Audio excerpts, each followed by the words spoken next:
Welcome to WNIN Newsmakers. I'm Erin Gibson.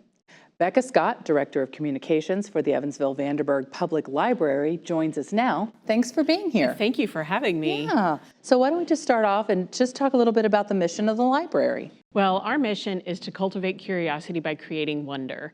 And what that really means is that we like to fill people's life with both the expected but the unexpected and help them figure out ways that the library can make their lives better. Okay. So I'm a big fan of the library. I love Thank going you. there. Thank Yes, you. yes. What's your home branch? My home branch would be McCullough. Okay. But I spent a lot of time on the west side, and so West Branch I spent there a lot of time there doing some research, and of course Central is just amazing. Tell me about the branches. Where are they all located? How many are there?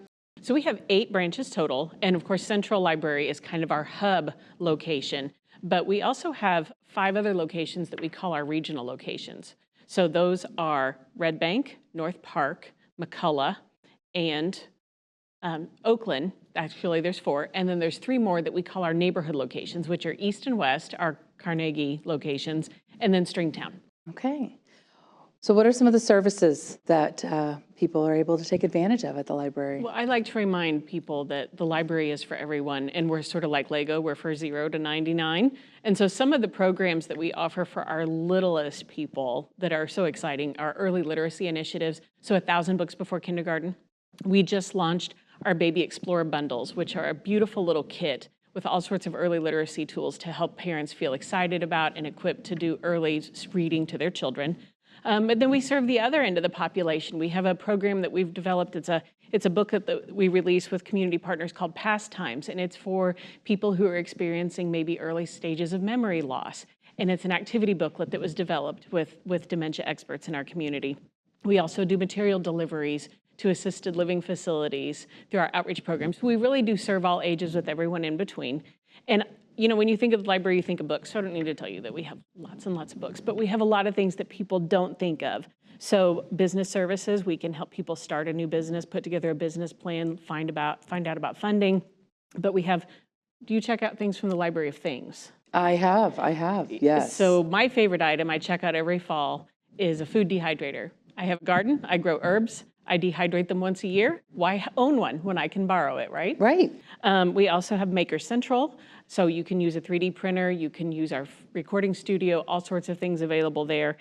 And then we have a collection in our online learning and resources of databases and learning resources, and you can use consumer reports. You can access ABC Mouse for free. So many things that people don't think of, and we just want people to know it's your library.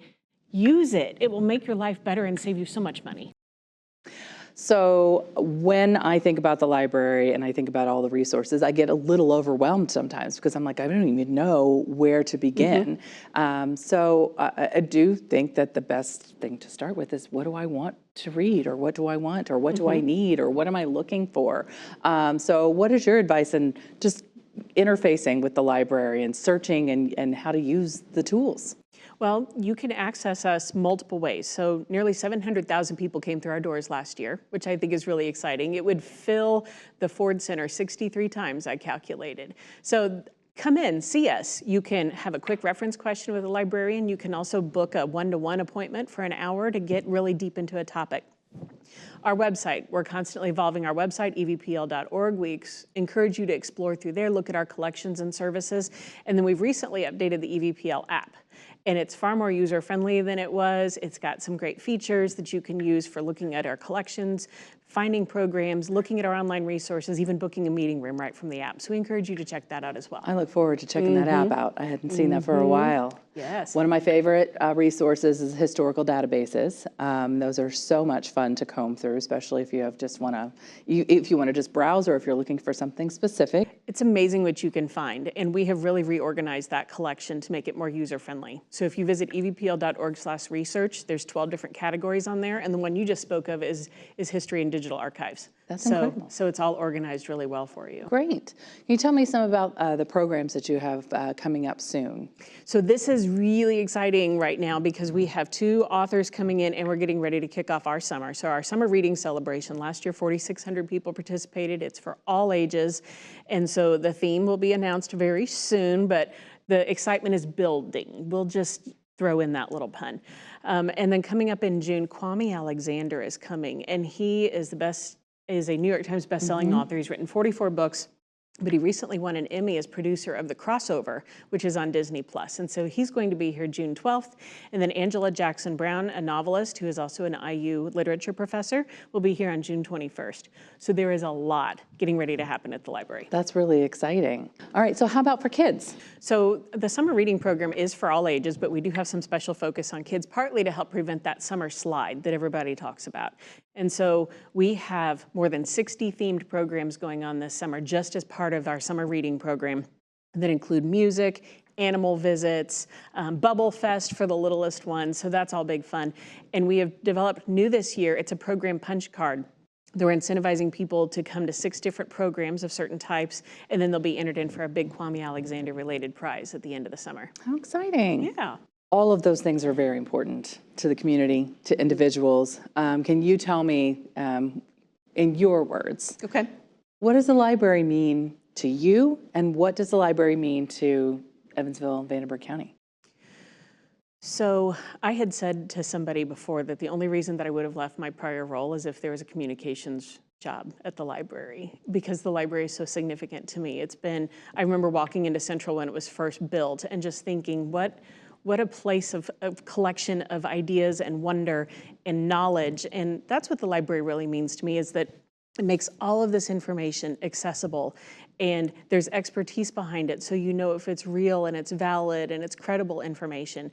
And so, and aside from that, even if you're not seeking information, the library is a place to rest. It is a place to come in. I know a lot of people say, I just walk into the library and I feel my blood pressure drop.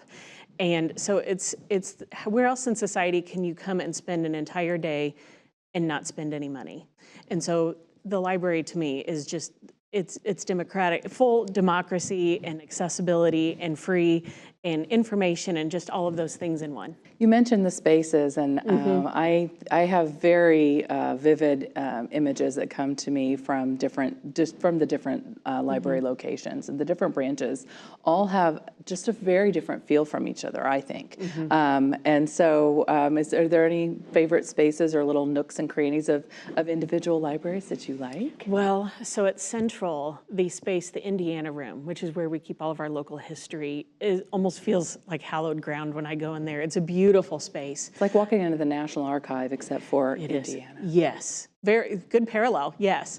If you have been in McCullough since we did our renovation last year, these little nooks that the children can sit and read in, I really wish those came in grown-up sizes.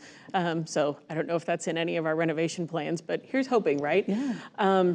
There's something about being at West or East with just the old architecture and the stained glass lamps. And so I guess each location, I would say, has something appealing. You know, North Park and the lodge feeling, and then when you walk into Oakland and that grand atrium and knowing that there's a meadow on the roof. I mean, each of them is so special. I agree. And in West Branch, spent a lot of time there, and those, I don't know, there's something about those tables and those creaky chairs. There's something about, I'm like, really, I'm here to do something important, or something important for me anyway. I think our older libraries smell like older books.